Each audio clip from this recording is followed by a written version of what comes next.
বন্যার পানি নামার সাথে সাথে দক্ষিণাঞ্চলের বিভিন্ন জেলায় দেখা দিয়েছে নদী ভাঙন। তীব্র স্রোতে অনেক স্থানে ধসে পড়ছে বাঁধ। নদী ভাঙনের শিকার হয়ে বারবার ভিটেমাটি হারানো উপকূলের বাসিন্দাদের দাবি স্থায়ী সমাধানের। পানি সম্পদ ও জলবায়ু পরিবর্তন বিশেষজ্ঞ অধ্যাপক ডক্টর আইনুন নিশাত বলেন, নদীর তীর সুরক্ষায় অবৈজ্ঞানিক পদ্ধতিতে বাঁধ দেওয়ায় রাষ্ট্রের অর্থ খরচ হলেও টেকসই হচ্ছে না এসব বাঁধ। মিজান শাহজাহানের রিপোর্ট। যে বাচ্চা দুষ্টামি করে না, বুঝতে হবে যে সে অসুস্থ, তার কোনো প্রবলেম আছে। একইভাবে যে নদী পার ভাঙে না, বুঝতে হবে তার কোনো প্রবলেম আছে।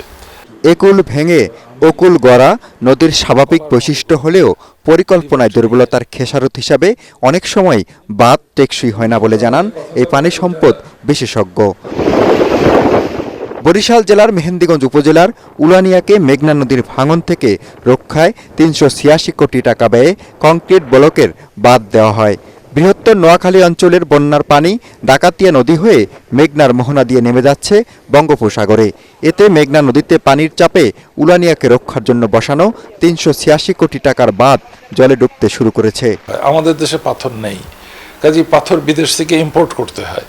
আমরা পাথরের অভাবে কংক্রিট ব্লক কিংবা জিও টেক্সটাইল ব্যাগের মধ্যে বালু ভরে সেটা ব্যবহার করি। কংক্রিট ব্লক হলেই কাজ করবে তা না। কংক্রিটের ব্লকের ওজনটা কত, কোন ঢালে রাখা হয়েছে, অনেক ফ্যাক্টর আছে, সেই ফ্যাক্টরগুলো রাখলে ঠিক আছে। শুধু দক্ষিণাঞ্চল নয়, বন্যার পানি পুরোপুরি নামা শুরু হলে নদী ভাঙন দেখা দেবে অন্যান্য স্থানেও। ফলে একটি দুর্যোগের ক্ষত শুকানোর আগেই আরেকটি বিপর্যয়ের মুখোমুখি হতে হবে উপকূলীয় এলাকার বাসিন্দাদের।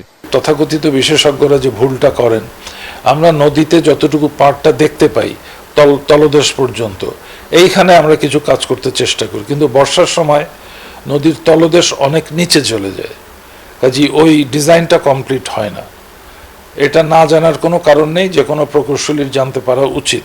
পানি বিশেষজ্ঞ আইনুন নিশাত আরও বলেন, বড় বাজেটে অবকাঠামো নির্মাণ করলে উন্নয়ন হয় না যদি তা প্রকৌশলগত দিক থেকে টেকসই ও আন্তর্জাতিক মানের না হয়।